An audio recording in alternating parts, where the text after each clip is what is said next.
मुख्यमंत्र्यांच्या लेखी असे बोगस संत असतील आणि मुख्यमंत्र्यांनी सुद्धा जबाबदार पदावर बसल्यावर आपण काय बोलतो आहोत याचं भान ठेवलं पाहिजे। अहो, संत होऊन गेले, त्या संस्थांची परंपरा या राज्यामध्ये। खरं म्हणजे राज्य संतांचं होतं, संतांच्या परंपरेनुसार चालणारे हे राज्य, पण अलीकडे मात्र भाजपाच्या पोचलेल्या संतांच्या भरोशावर चालतोय। हा त्यातला फरक आहे। संत हा समाजासाठी समर्पित असतो। संतांनी मानवतेची, माणुसकीची शिकवण संत देत असतात। दोन समाजामध्ये भांडणं होतील, दोन धर्मामध्ये लढाई होईल, अशा प्रकारची शिकवण कधी संतांनी दिली नाही। हे कसले संत? हे तर भाजपचे चमचेगिरी करणारे चमकोगिरी संत आहेत। यांना संत नाही म्हणतायत। आणि मुख्यमंत्र्यांनी सुद्धा बोलताना आम्ही या राज्याच्या संस्कृतीचा विचार करून बोलायला पाहिजे। खरं तर हे राज्य ज्या संतांच्या महंतांच्या विचारांनी, महामानवाच्या विचारांनी, पुरोगामी विचारांनी उभा आहे। जे रामगिरी महाराजांचं कालचं वक्तव्य दोन धर्मामध्ये तेढ निर्माण करणारा होता, आणि त्याला जर हे यांचं समर्थन असेल तर राज्यात दंगली घडवायचं त्यांची मानसिकता आहे। सत्ता आता यांच्या ताब्यात राहणार नाही, हे त्याची भीती यांच्या डोक्यात आहे। यांना माहीत आहे की सत्ता जाणार या भीतीमुळं राज्यात दंगली घडवायचा सरकारचा कट आहे, सरकारची मानसिकता आहे का, याचं उत्तर त्यांनी दिलं पाहिजे। कोणीही या राज्यामध्ये संतांच्या केसाला धक्का लावणार नाही, पण ते संत कोणते? मानवतेची शिकवण देणारे संत, समाजासाठी समर्पितपणे काम करणारे संत, सर्वांना समान वागणूक देणारे संत, ही विचाराची संत पाहिजेत। इथे ज्ञानबा झालेत, तुकोबा झालेत, तुकडोजी महाराज झालेत, गाडगे महाराज झालेत, यांनी कशाची शिकवण दिली? देव नाही देवळात, देव आहे माणसात, माणसाची सेवा केली की देवाची प्राप्ती होते, हे शिकवण देणारे संत महाराष्ट्रात आहेत। आणि यांनी कसले संतांची संताला पोसायचा धंदा सुरू केलेला आहे महाराष्ट्रामध्ये।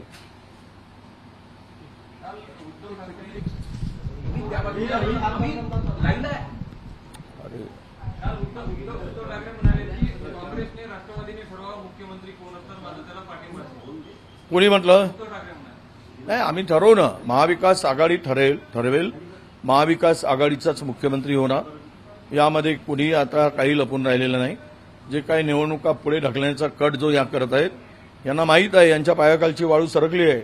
योजनांचा सपाटा लावून निवडणुका जिंकू या भावात जर ते, या आविर्भावात जर ते असतील किंवा यांची भावना असेल तर ते जनता त्यांना दाखवून देईल की लाडकी बहीण सारख्या योजना आणून 2.5 वर्ष यांना लाडकी बहीण आठवली नाही।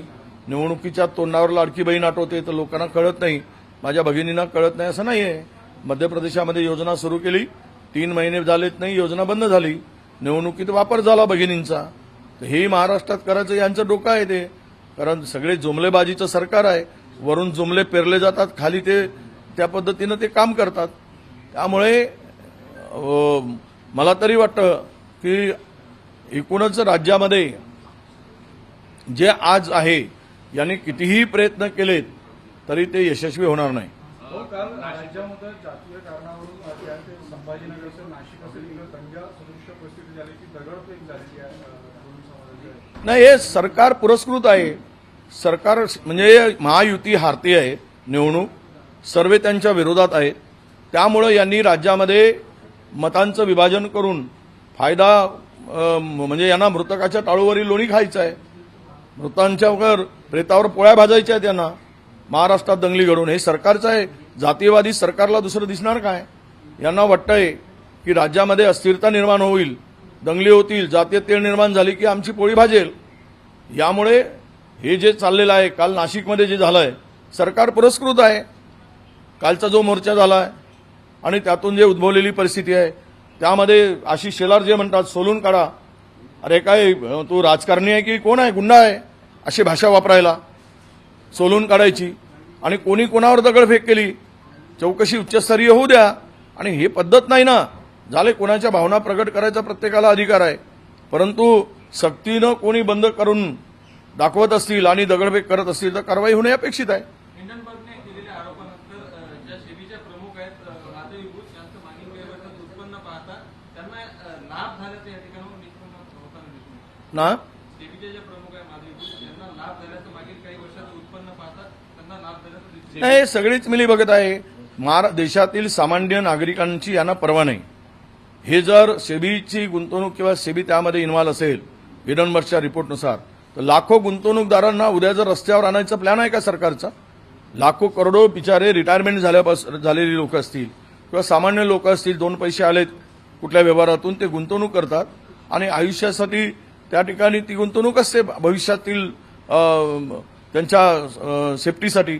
पण अशा प्रकारे जर कुंपणच शेत खात असेल तर लोकांनी कोणाकडे आपला हक्क मागायचा किंवा न्याय मागायचा? हिडनबर्गच्या रिपोर्टमध्ये आलेले सेबी याच्यात हे आहे, हे प्रकरण आपला जेपीसीकडे गेलं पाहिजे, जॉईंट पार्लमेंट कमिटीकडे, आणि जेपीसी कडून या प्रकरणाची चौकशी झाली पाहिजे. ही माननीय राहुलजी गांधी यांनी सांगितलेलं आहे. आणि दूध का दूध पाणी व्हावा. हे जे सगळेच सरकारी यंत्रणातील लोक यामध्ये इन्व्हॉल्व जो दिसत आहेत, हे सरकारच्या मेहरबानीमुळेच आहे. त्यांना फक्त आणि फक्त अदानीला लाभ पोचायचा आहे, अदानीला पोसायचं आहे, आणि बाकी जनता जे आहे भाडमे, असं ह्या एकूण विचार या सरकारचा दिसतोय. संजय राऊत यांनी काल अजित पवारांना पिंक सरडा असा उल्लेख केलेला आहे. पिंक सरडा नाही, अशी भाषा कोणीही वापरू नये, हे योग्य नाही. बाकी टीका करत असताना त्याला मर्यादा ठेवूनच आपण केलं पाहिजे, असं माझं मत आहे.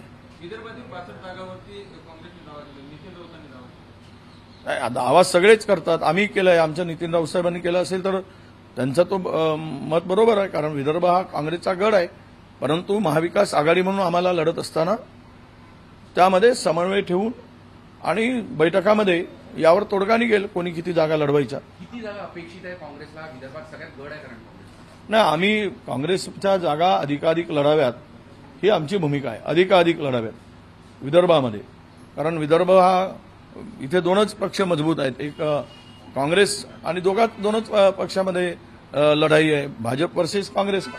त्यामुळे इतर जे काही पक्ष आहेत ते फार काही इथे मजबूत नाहीत. त्यामुळे अधिकाधिक जागा विदर्भात काँग्रेसला मिळाव्या. शरद पवार म्हणाले होते की संविधान संकट अजून दूर झाले नाही.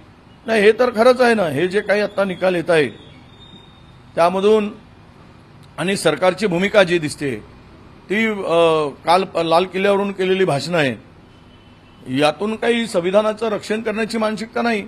मुंह में राम बगल में छुरी असंच तो दिसतोय.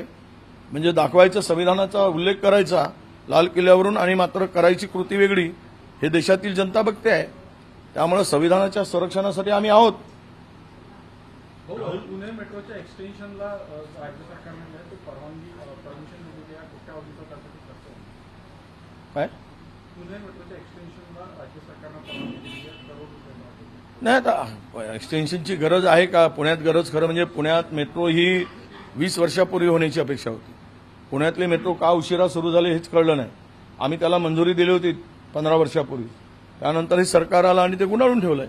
पुण्यातली मेट्रो ही 15 वर्षापूर्वी होणे अपेक्षित होतं, सुरू होणं किमान 10 वर्षापूर्वी. पण आता सुरू झालं यामध्ये, आणि त्याला एक्सटेन्शन देऊन जर पुढे जात असेल तर आम्हाला त्यामध्ये विरोध करायचं काही कारण नाही. परंतु या सगळ्या निवडणुकीच्या तोंडावर हे दिखावा असू नये. आशिष शेलार यांच्या सोलून काढा या वक्तव्याचा अजित पवार गटाने पण विरोध केला. आमदार मेटकरी नाही, मी ऐकलंय ते, म्हणूनच म्हणतो की यांची भाषा ही चिथावणीखोर भाषा आहे. ही भाषा दोन धर्मामध्ये तेढ निर्माण करणारी भाषा आहे. यांना मतासाठी हे कुठल्याही स्तरावर जातील हे त्यांच्या वक्तव्यावरून दिसते आहे. ही भाषा राजकारण्यांची नाही, ही भाषा गुंडगिरीची आहे. आणि ती राज्यात सरकार पुरस्कृत दंगली घडवण्याचा त्यांचा कट यामधून स्पष्ट दिसतो आहे. कल इलेक्शन कमीशन ने 2 राज्यों के चुनाव घोषित किए, महाराष्ट्र का भी अपेक्षित था क्या? नहीं, वही कल भी मैंने यही कहा था कि हरियाणा के साथ में महाराष्ट्र का चुनाव हमेशा होते रहा. दोनों को भी ड्यू है, थोड़ा आगे पीछे है, पर वो कल इलेक्शन कमीशन ने जो डिक्लेयर किया उसमें महाराष्ट्र का नाम नहीं है. महाराष्ट्र का चुनाव आगे ढकेलने का, आगे करने का, प्रोलॉन्ग करने का 1 महीना, वो सरकार की नीतियां दिख रही है. और उसको इलेक्शन कमीशन इसीलिए डिक्लेयर नहीं किया, ऐसा हमें लगता है. ये सब इलेक्शन में हार का डर इनको सता रहा है और इसी वजह से ये इलेक्शन को आगे कर रहे हैं. 1-1.5 महीना आगे करके ये चुनाव जीतने के लिए ये इनकी मंशा होगी, पर समय पर चुनाव होना यह हमारी मांग है। और ये सब जो दिखता है कल के निर्णय के हिसाब से कि सरकार बहुत डरी है, इसलिए चुनाव को आगे करना चाहती है, आगे ढकेलना चाहती है। इससे इनको कोई फायदा नहीं होगा। जनता ने मन बना लिया है, ये चोर और डाकू सरकार को, लुटेरे को राज्य से हटाने का निर्णय लिया है। वहीच मराठी मागच्या वेळेस हरियाणा महाराष्ट्र एकच झाले आता महाराष्ट्र बरोबर नेहमी हरियाणाच्या निवडणुका होत होत्या, परंतु काल इलेक्शन कमिशननी जो काही कार्यक्रम जाहीर केला त्यामध्ये महाराष्ट्राचा उल्लेख नाही। याचाच अर्थ महाराष्ट्रातील निवडणुका पुढे जाणार हे आता दिसते आहे। या राज्य सरकारची इच्छा होती की निवडणुका पुढे ढकलाव्या आणि पुढे निवडणुका ढकलून राजकीय फायदा उचलता येईल का, कारण आत्ताची परिस्थिती महायुतीला अनुकूल नाही आणि म्हणून निवडणुका हरण्याची भीती यांना सतावत असल्यामुळे या निवडणुका ते पुढे ढकलत आहेत। आम्हाला विश्वास आहे की लोकांनी मत तयार केलेलं आहे, लोकांनी निर्णय घेतलेला आहे की या दरोडेखोरांना राज्यातून हाकलायचा आणि त्यामुळे निवडणुका पुढे ढकलूनही राज्यात त्यांना फायदा होणार नाही आणि जर निवडणुका वेळेवर घेतले तर मात्र पुन्हा अधिकचं नुकसान होईल अशी त्यांना असं वाटत आहे। त्यामुळे या निवडणूक पुढे ढकलण्याचा निर्णय घेतला असावा। आज पूरे महाराष्ट्र में डॉक्टरों की स्ट्राइक है, क्या कहेंगे? डॉक्टर स्ट्राइक करेंगे, सब कुछ स्ट्राइक होने वाला है। कॉन्ट्रैक्टर स्ट्राइक कर रहे हैं, आंगनवाड़ी सेविका का अभी 3 महीने से मानधन नहीं है, पुलिस पाटिल का मानधन नहीं है, कोतवाल का मानधन नहीं है, आंगनवाड़ी सेविका का पैसा नहीं दिया है अभी तक आपको, अपने रोजगार हमी का पैसा 4 महीने से नहीं मिला है और 70% ही पेमेंट पे प्रोविजन किया है सरकारी कर्मचारियों के लिए। महाराष्ट्र के इतिहास में यह पहली बार हुआ है। 2 लाख करोड़ के काम लाइबिलिटी सरकार पे काम के माध्यम से 2 लाख करोड़ की लाइबिलिटी सरकार के ऊपर है। कहां से देंगे पैसा? और ये लाडली बहन जैसे लाकर लोगों को गुमराह करने का काम, वोट पाने के लिए सरकारी तिजोरी का फायदा उठाने का, सरकारी पैसा देकर फायदा उठाने का काम ये सरकार कर रही है। और आपने जो बोला है वो डॉक्टर करेंगे, आज उनको हम समर्थन देते हैं। डॉक्टरों की मांग पूरी नहीं हो रही, किसकी मांग पूरी हो रही है? ओपीएस वाले की ओल्ड पेंशन स्कीम जो है वो मांग पूरी नहीं किया, विश्वास देकर, जबान देकर। आज कर्मचारी बहुत सारे रिक्त पद है, उसके बारे में कुछ नहीं सरकार कर रही है। 2 लाख पद भरने की बात की थी, बहुत सारे लाइबिलिटी है। एक एमएमआरडीए में पैसे 25,000 करोड़ 26,000 करोड़ थे, उन्होंने वहां पे 1 लाख करोड़ के काम के टेंडर निकाले। तो ये लाइबिलिटी बढ़ाकर राज्य को बर्बाद करने पर ये लोग तुले हैं। इनको सत्ता चाहिए, राज्य बर्बाद हो, जनता बर्बाद हो, इसके लिए इनको कोई लेना देना नहीं। Thank you.